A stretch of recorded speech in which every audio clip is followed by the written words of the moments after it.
voy a apartar un poco porque yo me oigo demasiado. Bueno, por lo demás, ¿me estáis escuchando bien también? Vale, genial. Pues, disculpar. No, que no es momento. Bien, hoy me gustaría compartir con vosotros una palabra que el Señor me puso hace 2 años. Dices, ¿por qué has tardado tanto? Porque me ha parecido oportuno que este sea el momento. Y me puso hace 2 años un poco el pensamiento de que Dios me da paz. Amén. He oído algún amén flojito por ahí, pero amén. Yo lo he experimentado. No sé si los demás también, pero yo lo he experimentado. Hace 2 años tuve un accidente, como la mayoría sabéis. Me caí de una escalera, me rompí 7 costillas y 2 arterias del bazo. Y estuve a menos de esto, de estar en la presencia del Señor. Cuando hablaba con María Ángeles de cómo me había sentido, pues yo, cuando me caí, lo único que sentía es que me ahogaba, porque no podía respirar y se me hizo el tiempo largo, pero la verdad es que tuve paz. Pensaba, bueno, Señor, hasta aquí me has cuidado, si tengo que ir contigo, pues adelante. Lo he hablado con otras personas y dicen, pero ¿de verdad tú no sentías miedo? ¿No tenías...? Pues no, yo me quedé tranquilo y digo, bueno, pues Señor, hasta aquí. Más que miedo, lo que me daba es pena. Pena porque había muchas cosas que todavía me quedaban por hacer. Decía, en ese momento dice la gente que cuando estás en una situación así, pasa tu vida por delante. Y a mí me pasó, más que mi vida por delante, las cosas que todavía no había hecho. El saber que dejaba a María Ángeles de alguna manera por ahí sin cuidados y otra serie de cosas que digo, Señor, bueno, adelante. Y la sensación que tenía en todo momento era de paz. Y me gustaría que esta sensación que yo viví, que por eso digo que es algo real, me gustaría transmitiros a vosotros por qué se puede vivir esta paz en un momento así. Otros habrán tenido otras experiencias parecidas, donde habrán podido experimentar la paz de Dios, y otros habrán tenido otras experiencias donde han tenido mucha ansiedad. De acuerdo. Entonces vamos a ver un poco qué es lo que dice la palabra de Dios sobre la paz. Y entonces, como hablas sobre la paz que da Dios, no la paz que nosotros entendemos, es algo que va dentro de un conjunto. Voy a hablaros en esta mañana de, si alguien ha visto el título ya sabe qué es, pero la paz dentro de qué contexto está. ¿Alguien sabe? Venga, para ti, aunque tengas mascarilla se te puede oír. Bien, eso es lo que quería oír, los frutos del Espíritu.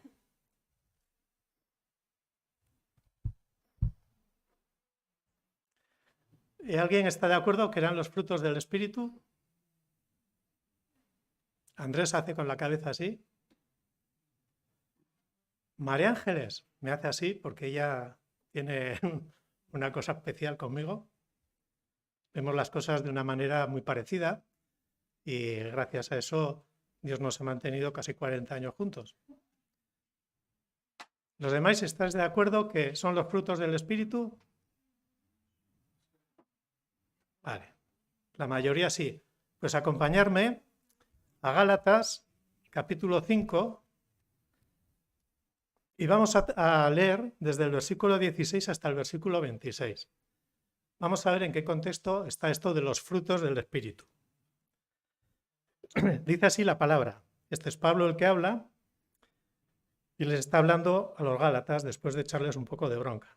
Dice, digo pues, andad en el Espíritu y no satisfagáis los deseos de la carne, porque el deseo de la carne es contra el Espíritu y el del Espíritu es contra la carne, y estos se oponen entre sí, para que no hagáis lo que queréis.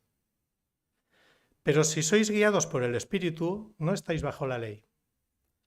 Y manifiestas son las obras de la carne, que son, y atentos a la lista de las obras de la carne: adulterio, fornicación, inmundicia, lascivia, idolatría, hechicerías, enemistades, pleitos, celos, iras, contiendas, disensiones, herejías, envidias, homicidios, borracheras, orgías. ¿Os parece que son suficientes cosas? Son muchas, pero es que además dice, y cosas semejantes a estas. La lista sería interminable.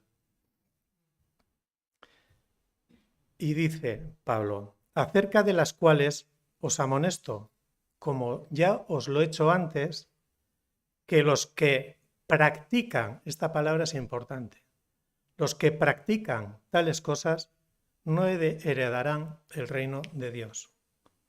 Estamos hablando de vivir practicando estas cosas, lo que llamamos vivir en pecado.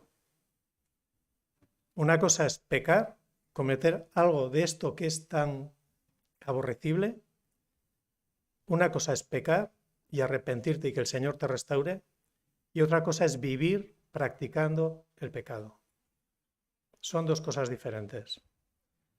Dice, mas el fruto del Espíritu, en contra de esto, porque nos ha dicho que son como dos bandos opuestos, la carne y el Espíritu, nos ha dicho lo que es la carne y ahora nos dice lo que es el Espíritu. Mas el fruto del Espíritu, y hago una parada, ¿qué habéis dicho vosotros?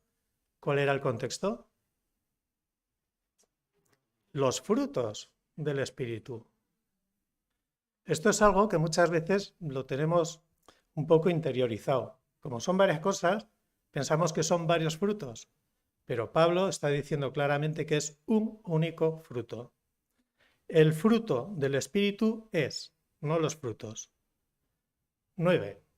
Amor, gozo, paz, paciencia, benignidad, bondad, fe, mansedumbre, templanza. Contra tales cosas no hay ley. Si nos movemos en estas cosas, no podemos estar bajo la ley, porque estamos haciendo ya lo que Dios quiere. Dice, pero los que son de Cristo han crucificado la carne con sus pasiones y deseos. Ese bando de la carne está crucificado junto a la cruz de Jesús. Los que son de Cristo. Versículo 25. Si vivimos por el Espíritu, ¿qué tenemos que hacer? Andemos también por el Espíritu. Aquí me llamó la atención un poco que al principio, en el versículo 16, dice, digo pues, andad en el Espíritu. Y aquí dice, si vivimos por el Espíritu, andemos también, ya no es en el Espíritu, es por el Espíritu. Me parece que es una diferencia importante.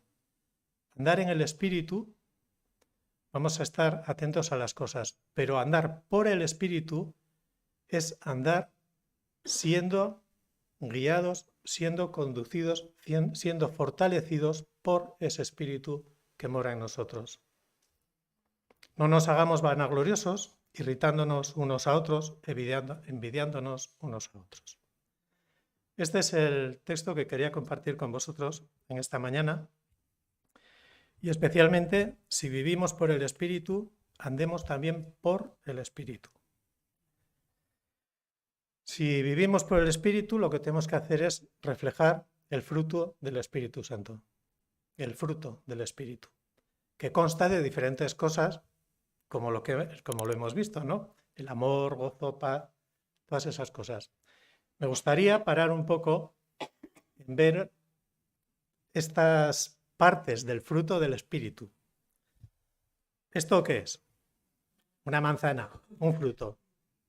Es un fruto, pero tiene dentro un corazón con unas semillas, tiene la carne blanquita, tiene la piel de afuera y tiene hasta el rabo. Un fruto que consta de diferentes formas, pero es un solo fruto. ¿Entendéis un poco, no? Lo que quiero decir. Bien. Pues dice, el fruto es amor. Todos sabemos qué es el amor, ¿no? El amor de Dios, por el cual envió a su Hijo, ¿no?, Jesucristo para morir, a morir por nosotros. Entonces, para Dios, que Él es amor, el amor es algo esencial. Y todo el que ama a Dios, como consecuencia, tiene que amar al prójimo. Amén. Es algo que debe salir natural, pero además es algo que Dios mismo mandó. Jesús, en Mateo 22:36, explica a los fariseos que hay dos mandamientos importantes, que son: amarás al Señor tu Dios con todo tu corazón, con toda tu alma y con toda tu mente. Y el segundo, que son dos mandamientos más, que dice: y al prójimo como a ti mismo. Yo siempre veo que aquí son dos mandamientos, pero que encierran tres.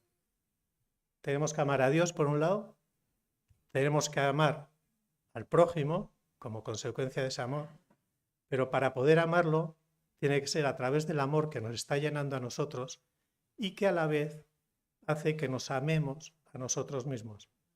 Porque si no nos amamos a nosotros mismos, ¿cómo vamos a poder amar al otro como a mí mismo?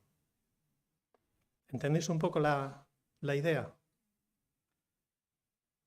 Tú y yo, para Dios, somos algo súper valioso, muy valioso. Tan valioso que dio lo que más quería por ti y por mí. Si eso hizo Dios por mí, ¿cómo no voy a ser valioso? El enemigo nos engaña muchas veces. Tú no vales, tú no sirves, tú esto, tú lo otro, fíjate cómo haces. Yo soy valioso para Dios.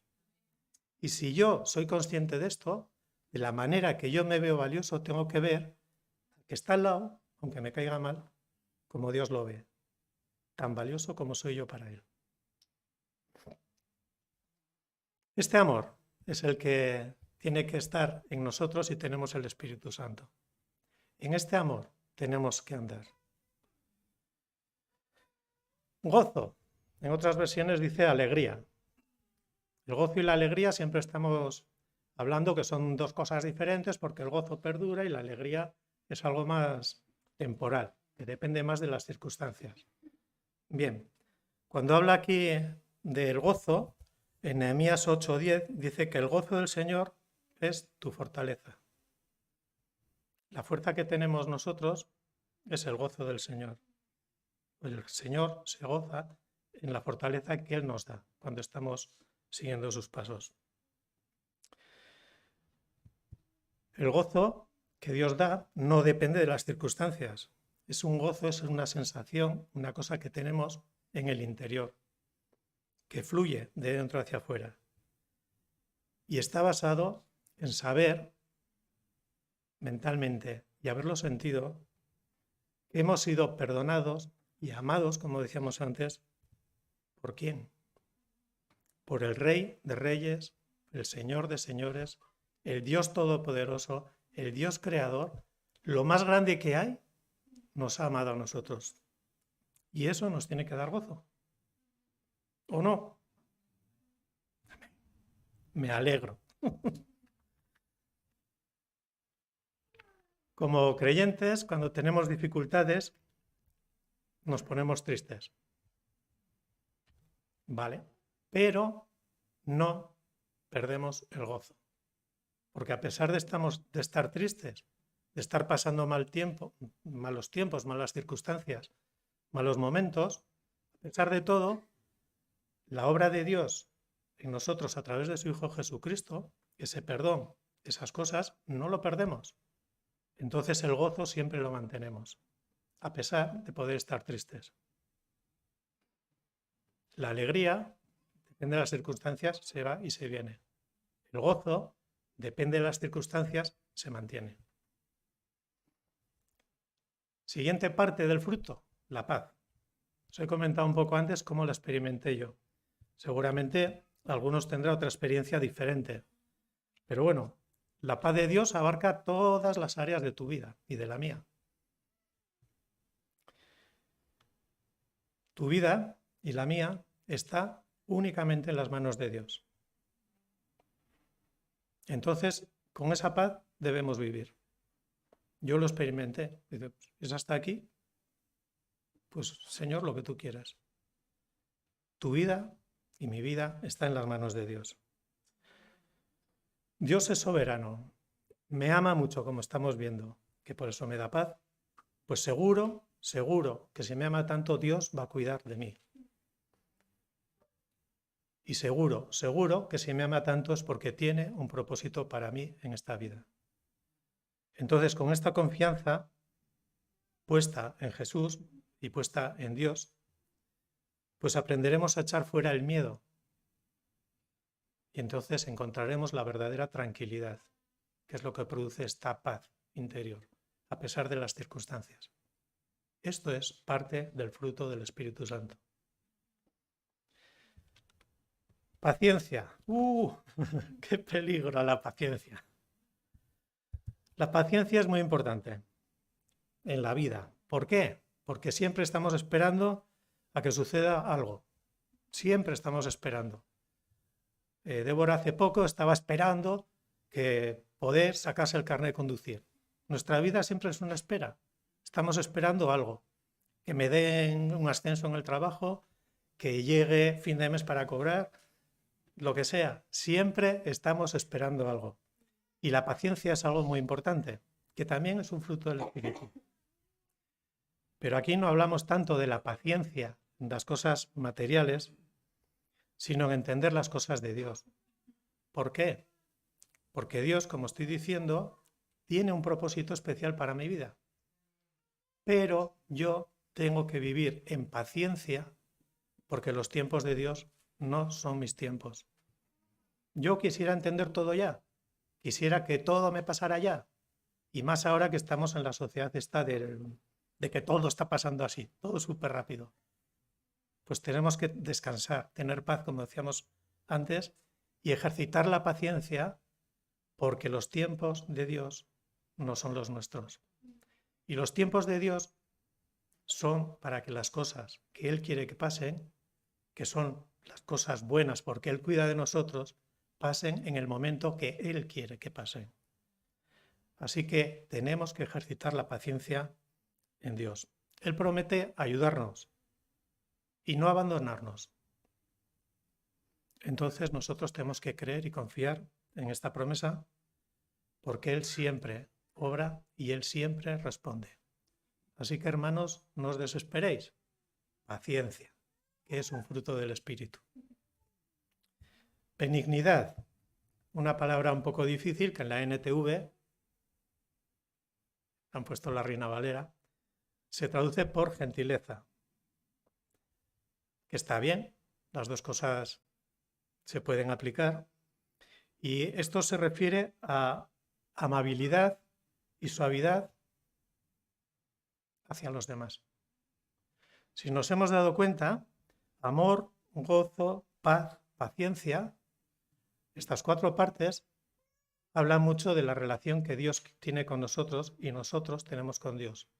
A partir de ahora el fruto se refiere más a la relación que nosotros tenemos con los demás. ¿Os sorprende? A mí no, porque la orden de Dios es ama a Dios sobre todas las cosas y al prójimo como a ti mismo. Entonces vamos a ver, benignidad es amabilidad y suavidad hacia los demás. Aquí hemos dejado un poco de ver que Dios es el centro y ahora vemos que los otros también son importantes. Tenemos que recordar lo grande que ha sido la bondad de Dios hacia nosotros.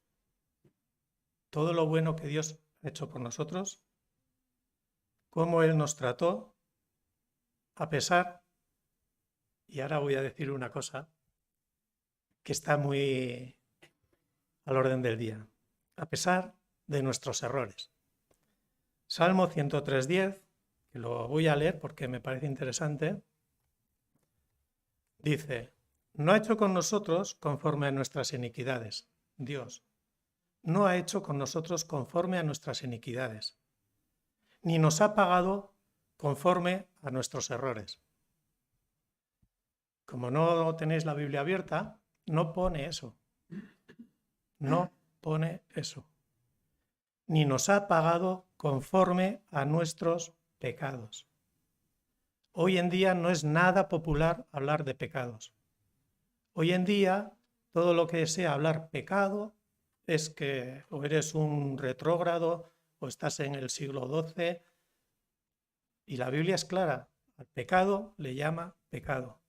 Hoy en día en muchos sitios se predica sobre los errores, no se predica sobre el pecado. Dios lo que dice que es pecado, es pecado. Errores parece que es suavizar un poco la cosa, no es tan terrible, ¿no? Un error es algo como que se produce de una manera accidental y quita toda responsabilidad de lo que es el pecado, porque el pecado es la responsabilidad de que tú o yo has ofendido a Dios. Eso es el pecado, has ofendido a Dios y eso no es un error. Puedes cometer un pecado, puedes ofender a Dios de una manera, pero que no te das cuenta, pero entonces lo que tienes que hacer es arrepentirte, volverte a Dios, pedir perdón y restaurar la relación. Pero que sea un error, no, el pecado es pecado. Y en esta sociedad que estamos actualmente, nadie quiere oír hablar del pecado y muchas iglesias se han doblegado a ese sentimiento y no predican el pecado.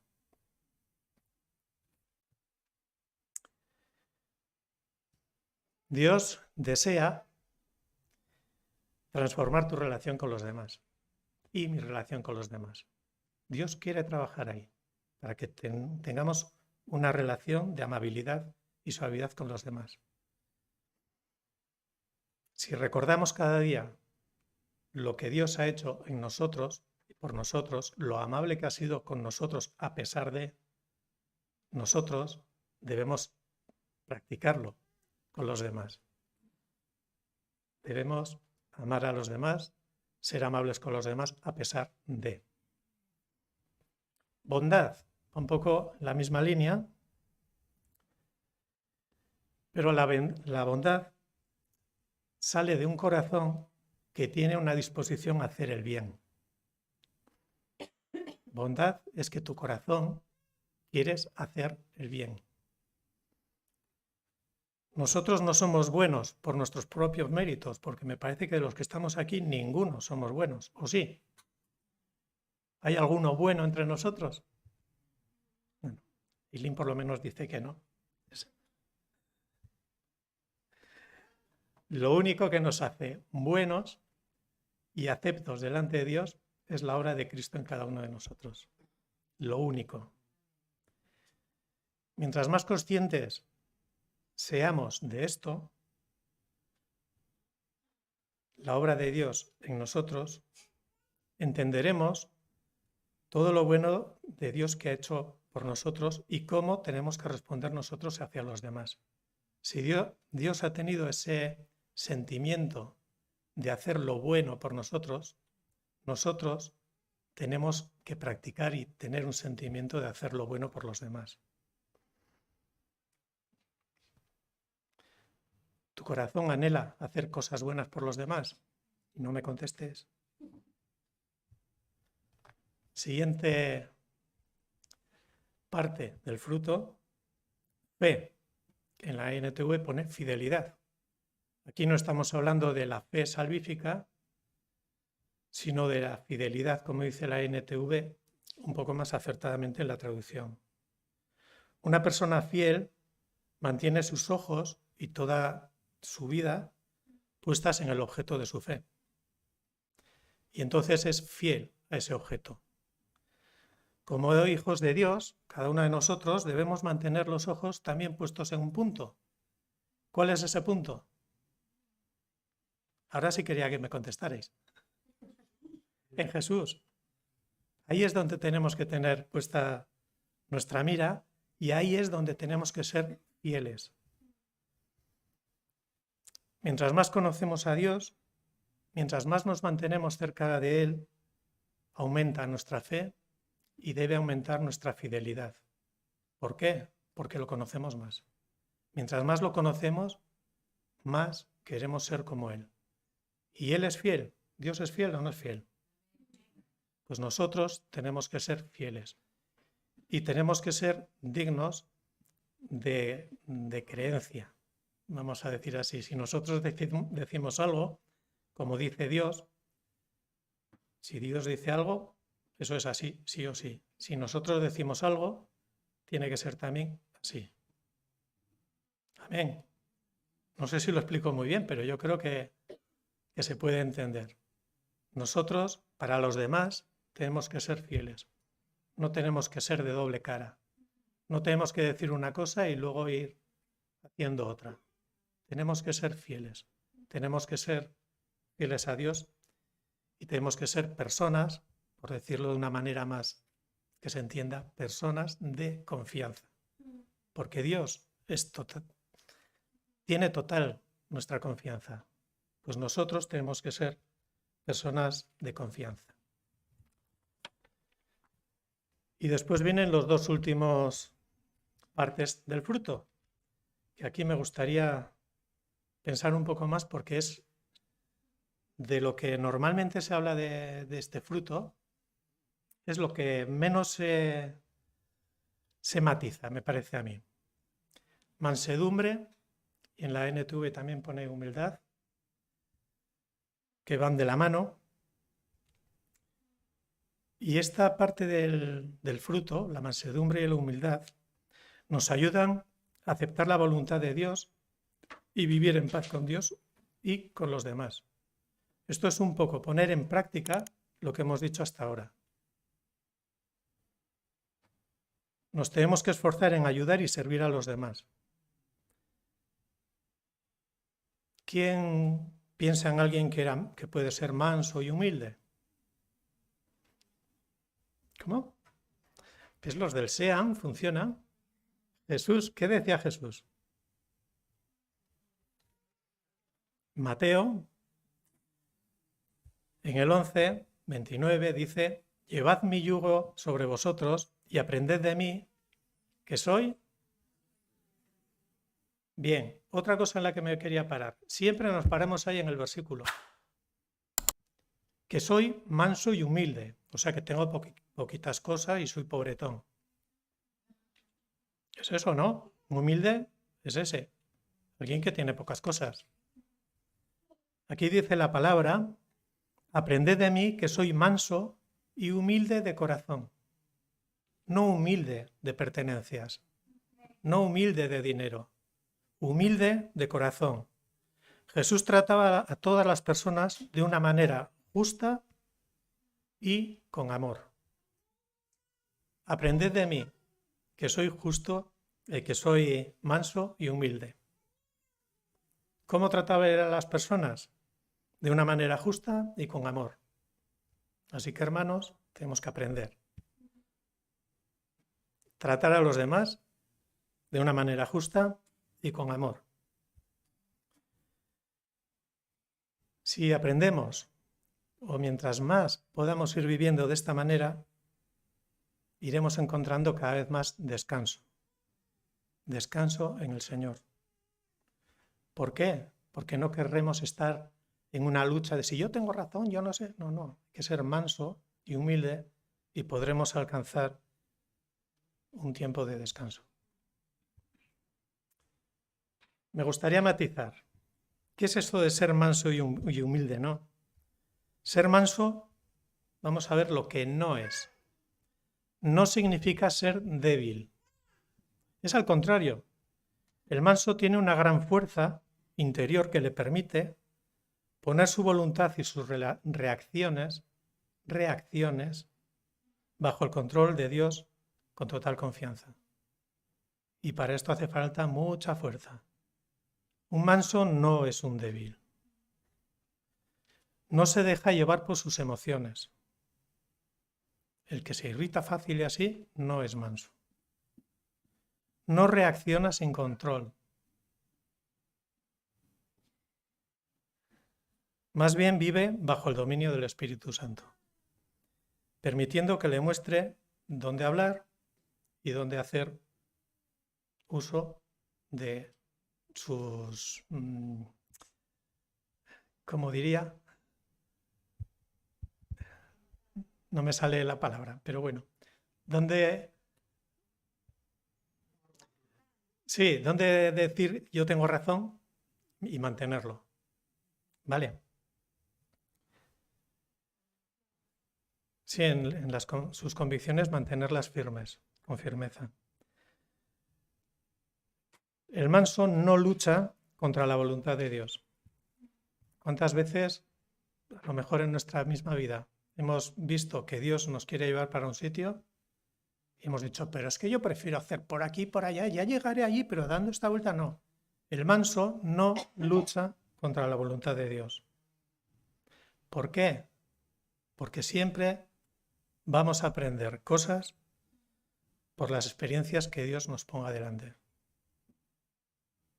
El manso no se enfrenta a los demás. No se enfrenta a los demás como si fueran enemigos. Jesús no se enfrentaba a los demás como enemigos, aunque sí lo eran. El manso no se enfrenta a los demás de una manera agresiva, sino que los respeta y los valora porque piensa, como decíamos antes, que también son valiosos para Dios. Esta fuerza, esta mansedumbre, esta humildad crece a medida que permitimos que el Espíritu Santo nos vaya transformando por dentro.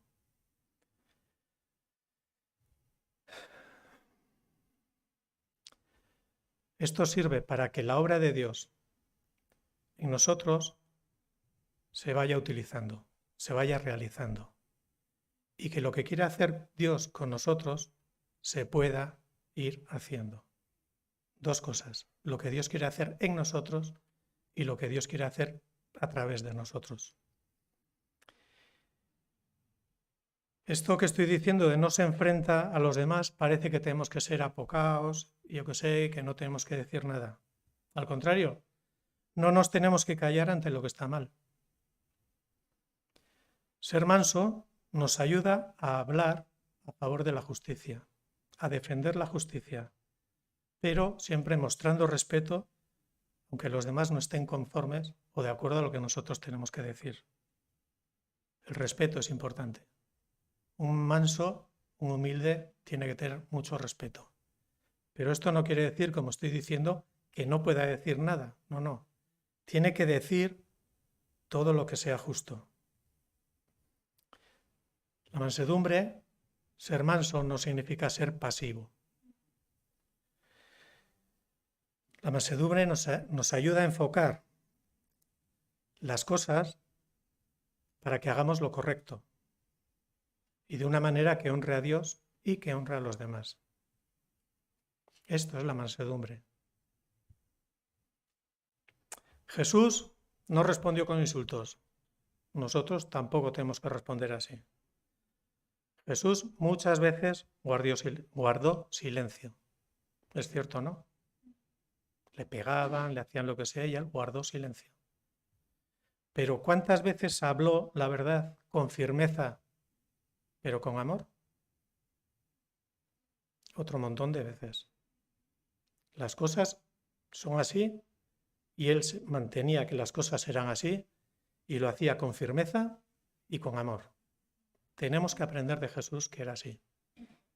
Esto es una tarea que nos va a costar toda la vida y aún nos quedará mucho por aprender.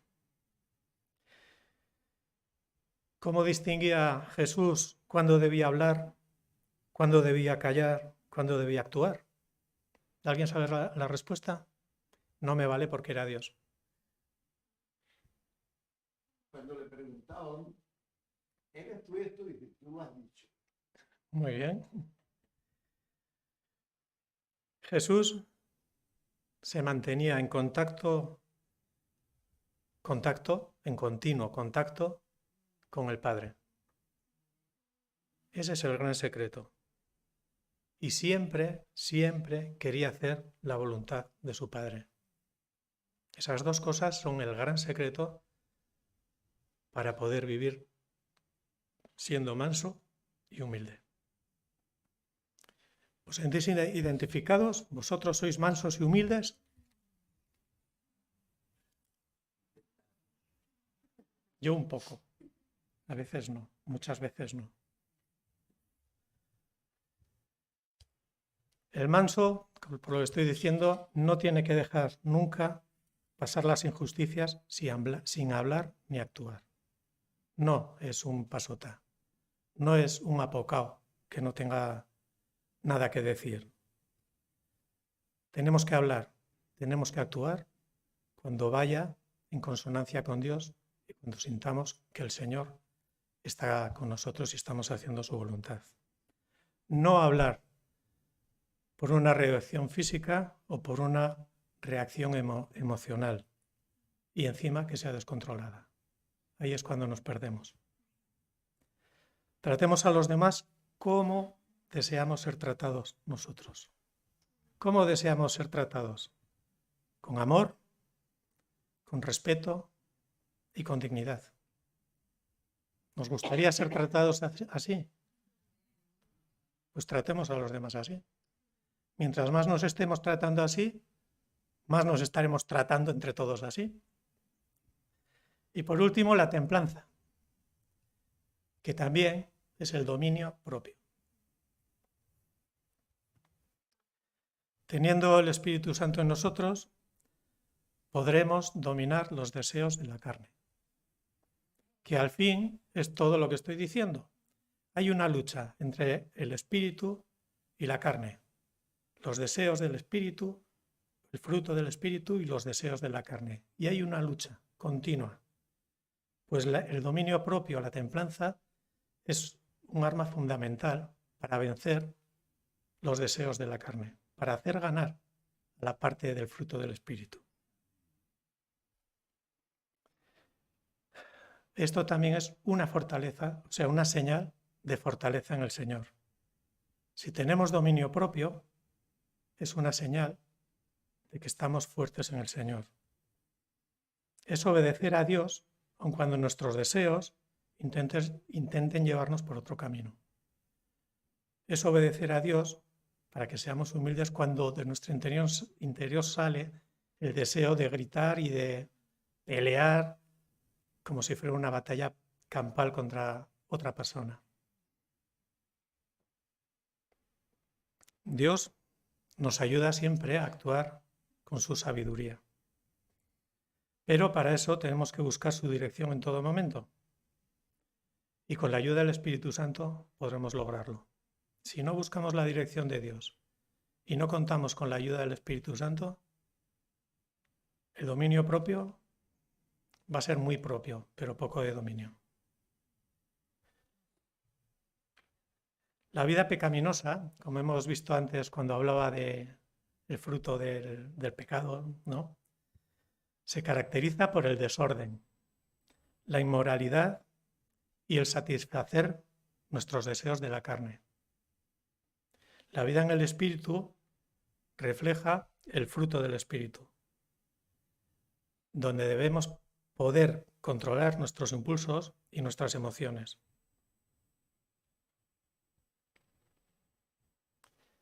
Si conseguimos tener dominio propio, estaremos teniendo autoridad sobre nuestra carne. Estaremos venciendo en esa batalla. ¿Alguien está venciendo en esa batalla porque tiene dominio propio?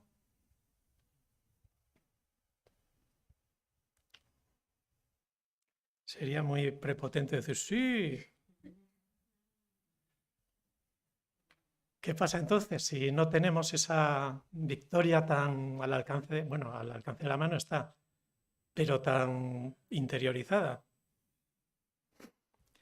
Para tener o para lograr tener más dominio propio, necesitamos dos cosas. Desear tener el dominio propio y esforzarnos por tenerlo. Querer tener dominio propio y esto costará esforzarnos por tenerlo. ¿Por qué? Porque es una lucha donde tenemos que ir quitando cosas de nuestra carne que nos llevan a hacer cosas que no tenemos que hacer.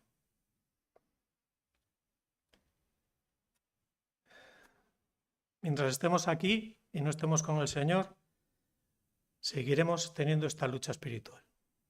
Seguiremos estando aquí y seguiremos estando en desventaja porque la carne, los deseos de la carne están en nuestro interior y batallan contra nuestro propio deseo. Y el Espíritu Santo, al fin y al cabo, es un invitado. Pero si no le dejamos hacer cosas, si lo tenemos encerrado en la habitación de invitados, poco podremos hacer de todo lo que Él quiere hacer en nosotros. Entonces, por meditar un poco, ¿para qué sirve el dominio propio? Muchas cosas se pueden decir. Yo he apuntado 6. Para resistir las tentaciones. Si tenemos una tentación y no tiramos del dominio propio, es muy fácil que caigamos. Si viene una tentación y no estamos pensando lo que Dios quiere, ¿es esto? Es muy fácil que caigamos. El dominio propio sirve para resistir las tentaciones. El dominio propio sirve para controlar nuestro carácter. ¿Cuántas veces hemos oído decir, no, es que yo soy así? Bueno, tú eres así, pero deberías decir yo era así. El Espíritu Santo tiene que obrar dentro de ti para modificar tu carácter en todo lo que no sea agradable a Dios. Entonces, el dominio propio nos sirve y nos ayuda a controlar nuestro carácter. El dominio propio sirve para controlar nuestras emociones. Cuando algo nos enfada y saltamos tan fácil, ¡guau! El dominio propio nos tiene que ayudar a no saltar tan fácil y llegar a no saltar. Pero sirve para controlar nuestras emociones. El dominio propio sirve para cuidar nuestras palabras. ¿Cuántas veces hacemos daño con nuestras palabras? ¿Cuántas veces no estamos dando la gloria a Dios por lo que decimos? Ya no digo por lo que hacemos, pero por lo que decimos. Pues el dominio propio sirve para cuidar de lo que hablamos. ¿De esto no tengo que hablar? Pues no hablo. La quinta, el dominio propio sirve, y esto, para llevar una vida sexual íntegra. Hemos visto todo lo que era de la carne. La gran mayoría de los asuntos son de índole sexual o inmoral. Pues el dominio propio nos ayuda, nos tiene que dirigir a llevar una vida sexual íntegra. ¿Es malo el sexo? No. Pero Dios tiene un plan establecido donde es lícito y bueno. Y todo lo que sea sacarlo de ahí, ¿es malo? Es pecado. Y hay que decirlo. Llevar una vida sexual íntegra. Y otro punto que he puesto yo, que hay más, para cuidar nuestro cuerpo, que es el templo del Espíritu Santo. ¿Cuántas veces hacemos cosas contra nuestro propio cuerpo porque nos gusta? Hablo de comer, beber, tomar lo que sea. El dominio propio sirve para cuidar nuestro cuerpo. El versículo 25 que habíamos leído, que a mí me llamaba la atención. Si vivimos por el Espíritu, entiendo que gracias al Espíritu es por lo que vivimos, en el sentido de que somos criaturas nuevas. Cuando creemos en Jesús, en la obra de Jesús, y aceptamos su sacrificio por nosotros, recibimos el Espíritu Santo. No es por el bautismo, no es por otra serie de cosas. Cuando creemos, en el sacrificio de Jesús por ti, por mí, y lo acepto. No solamente creer en Jesús, creer en el sacrificio de Jesús por ti y por mí y aceptarlo. Siempre, últimamente estoy haciendo mucho el matiz de no creer solamente, porque los demonios también creen y tiemblan. Pero ellos no creen que Jesús hubiera muerto por ellos y hubieran aceptado ese sacrificio. Esa es la diferencia. Si aceptamos ese sacrificio, ¿cuál es el resultado? Que el Espíritu Santo viene a vivir en nosotros. Y el Espíritu Santo viene a llenarnos y nos llena del amor de Dios, del gozo de Dios, de la paz de Dios, de la fuerza del Espíritu Santo para poder hacer el resto de las cosas del fruto del Espíritu Santo que van en relación a los demás. Y esto es vivir por el Espíritu Santo, porque no puedo vivir esto que tengo que vivir en mis fuerzas, porque es imposible, porque yo soy incapaz de tener dominio propio en todo. Soy incapaz de todas las cosas que hemos dicho por mis propias fuerzas.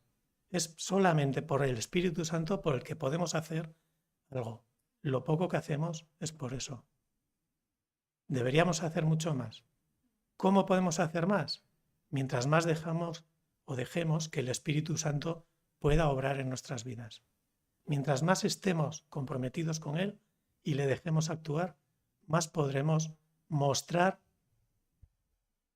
el fruto del Espíritu Santo.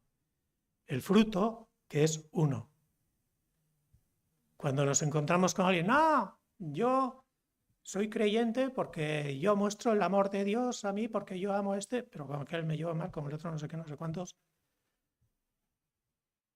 Un fruto crece a la vez. La manzanita esta era una cosa pequeñita y fue creciendo.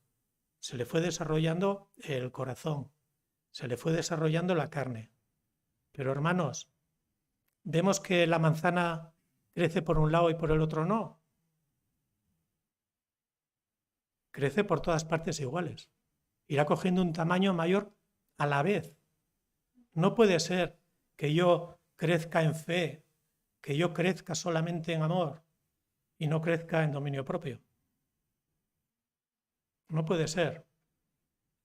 Cuando valoremos cómo estamos en relación a cómo obra el Espíritu Santo en nosotros, la única medida es ver dónde estamos más flojos. Porque así es como realmente estaremos. Lo demás pueden ser ilusiones. Si estamos así de flojitos, nuestro fruto será así, aunque estemos haciendo actividades que parezca que somos lo que sea, ¿no? El fruto es uno. Y en la medida que el fruto va creciendo en todos los ámbitos. No crece de uno en uno. Es uno. Nuestra carne siempre nos pide la aprobación y el reconocimiento de las demás personas. Siempre intentamos agradar a las demás personas, caer bien. Y es lo que nos decía el versículo 26. A ver, se me ha pasado.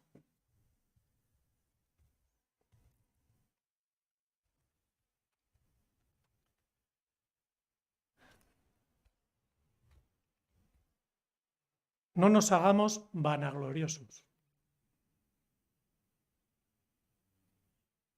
Nosotros queremos agradar a los demás y entonces decir, para los demás, fíjate qué guay soy. Eso es ser vanaglorioso. Nos volvemos vanidosos. Y eso no es del Espíritu Santo. Nuestro esfuerzo real debe ser y debe centrarse en agradar a Dios, únicamente. Si agradamos a Dios, posiblemente nos llenemos de enemigos, pero también todo el que reconozca que estamos agradando a Dios sean los que verdaderamente merece la pena llamar hermanos. Solamente podemos agradar a Dios con la guía y con la ayuda del Espíritu Santo. Si queremos esforzarnos en mostrar el fruto del Espíritu Santo en nuestras fuerzas, olvidaos. Mientras estemos en este cuerpo, por nuestras propias fuerzas, imposible. Así que vamos a confiar en el Espíritu Santo, vamos a creer en Él, vamos a reconocer que solamente es Él el que tiene autoridad para darnos poder para hacer las cosas y hacerlas bajo su autoridad. De esta manera agradaremos a Dios y a los hombres. Amén. Que el Señor nos bendiga.